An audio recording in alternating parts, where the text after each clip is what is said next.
Hey everyone, it's the Miserable Movie Man back once again with another video. So I've got a few interesting ones coming up, but I thought in the interim, because those are going to take a while, I'll do a quick one on the original Dune 1984 seminal film. I say seminal, it's not quite a masterpiece by any stretch of the means. I think this actually was included in the worst movies of 1984 list by many critics, but it did influence a lot of things. I think it did set the way, and I wanted to do a quick video on it. Now, I've got to say at the start of the video that Denis Villeneuve's versions of Dune are unbelievably good. I absolutely adored the first one, still very much enjoyed the second one, although I thought the first one was a bit better. But those are some of my favorite films in recent years, and very hard to knock those films. So I'm not going to do that because I really enjoy them. But I do have to try and say a few things about the original. Just get on with it. Some of you may know that David Lynch turned down Return of the Jedi to direct this film. I think he read the source material, which I haven't done, I'll be honest, but fell in love with it and really wanted to portray this on screen. He didn't have a huge amount of time. I think the budget, while pretty large, and the special effects really relatively good for its time, maybe wasn't quite where he wanted it to be. And he tried to condense everything into 3 hours, but the studio mandated certain scenes and they mandated specific cuts. So they ended up with a 2-hour 16 version, and that is a version that I think we got in the cinema. But there have been other versions since. I haven't seen those. Some versions where there have been fan edits that have been better than the original and others. But really, I wanted to just say 5 things about that original 1984 movie that I think are worth mentioning. I'm going to say it that way, worth mentioning. I'm not going to try to defend the movie because this was extremely unfamiliar source material to the general public. You crazy? You go into Star Wars and it's a fairly basic story that Lucas was able to explain without too much exposition. But I think for audiences watching Dune for the first time in 1984, this must have looked like an insane film. Yeah, they added voiceovers and narration to try and help explain things. And I think that's one of the things that helped a little bit in some ways. But it must, they crammed so much in and they just went full speed ahead without really going into any great depth or detail with terms and phrases and styles and ways of life that no one was familiar with. So I do think that was incredibly confusing for audiences in 1984. Is it Dune? Is it Dune? David Lynch obviously did change several things from the book. He excised the Prana Bindu training, repurposed the wheeling way for these very strange sonic weapons that I think still draw some eye to this day. But it wasn't an easy task. I think there's been documentaries made about how hard it was. And now I think when the first Dune remake came out and the second one recently, audiences are much more mature and able to handle a lot of these concepts. Plus, people are way more familiar with the source material. I mean, there was a mini-series and other versions. So I'm going to go into quickly 5 things to remember about Dune 1984.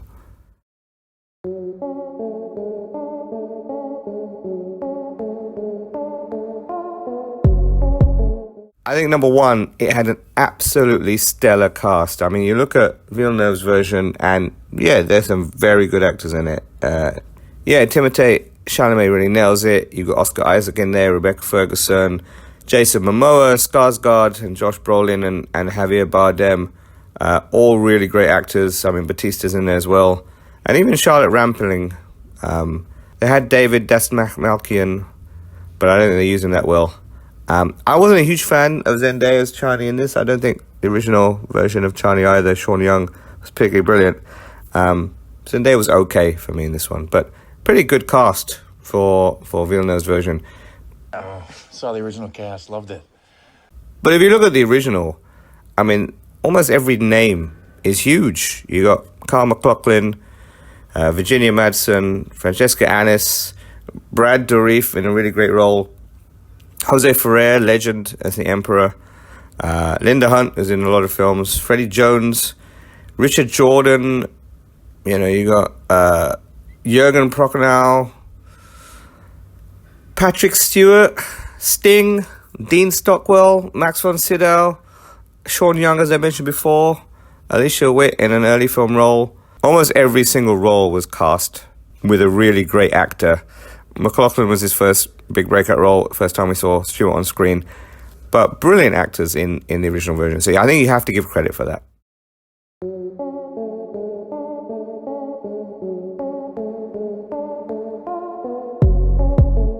I think second thing I'm going to mention is they had a pretty good emperor, an actual emperor, in Jose Ferrer, as opposed to Christopher Walken. Now, see, that's acting.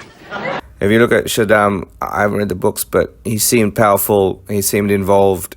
He had a screen presence. And yeah, Christopher Walken does have a screen presence in his most of his roles. But in this one, in Villeneuve's version, he just was a decaying, kind of frail old man that didn't... I don't know whether he's going to do any backstory on him, but really didn't come across on the screen. Anyone could have played it. And actually, when I saw Walken in it, it distracted me from that role. Walken is so iconic and recognizable and didn't really deliver here. So it wasn't great for me. So I think number 2 for me is having a really strong actual emperor played by Jose Ferrer.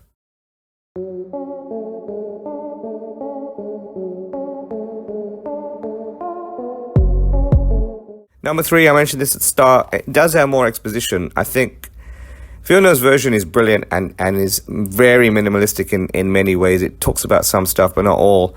I think that the 84 version really helped people by putting so much dialogue in there. Yeah, it was probably a bit too much.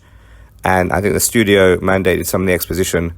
And maybe even Lynch himself added it later on to help a bit.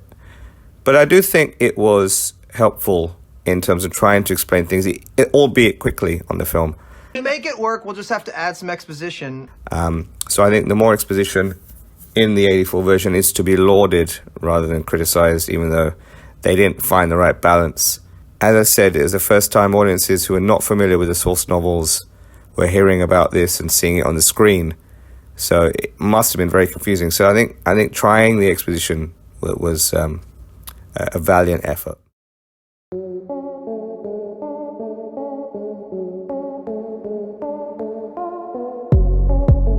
I guess number 4 is closer to the books a little bit. It has more emphasis on the mentats. It does have a little voiceover saying Paul spends 2 years fighting the Battle of Arrakis. That was one thing I thought in Villeneuve's version. Probably it went by too quick. It seemed a little bit too condensed in the sequel. So that, this great war, I mean, we see it on screen happen pretty quickly. Paul goes in the desert and becomes one of the Fremen, and then literally comes straight back and within, a few short battles has taken control again. That was fast. So I thought that element was better in Lynch's film, although, you do see the battles, but the narration says it's been 2 years. Paul fights with the giant worms. There's Alia's in it as well, which I know Villeneuve and his team excised. They thought it was just too strange to have talking powerful child in there. I can't believe they did that. I applaud Lynch for the craziness with which he tried to pull it off. And of course, in the books, Alia kills Baron Harkonnen, which does not happen in Villeneuve's version. So in some ways, Lynch tried to be close to the books, and I do think he deserves some credit for that.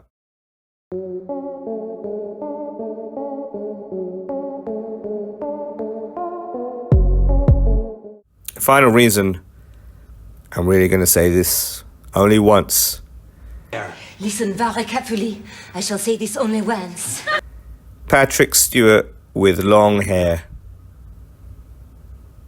Just go back and watch it, because he's still got the bald patch in the middle, but the back goes down pretty long. Enough said. So there you have it. Those are my 5 things about Dune 1984 that I think are worth mentioning. I said I love Villeneuve's version. I think everyone should go watch it. And if you haven't seen the 1984 original, just check it out for the sheer ambition and craziness that it had. Maybe that idea was just too ahead of its time. Lynch has disowned it. He said he's never going to do a director's cut. But again, for the time of 1984, the studio wanted to have a big franchise similar to Star Wars, I think it's worth a mention at least. It's one of those cornerstones of cinema history. It's the Heaven's Gate of sci-fi, apparently, which I kind of disagree with. I haven't seen Heaven's Gate, and from all accounts and purposes, Heaven's Gate isn't even that bad a film, as is Dune 1984. I don't think it's a patch on Villeneuve, but as I said, worth checking out. Hope you enjoyed the video. Thanks again for watching. As always, please like, share, and subscribe as it helps to support the channel. And if you have any suggestions for upcoming videos, let me know in the comments below, and I'll catch you next time.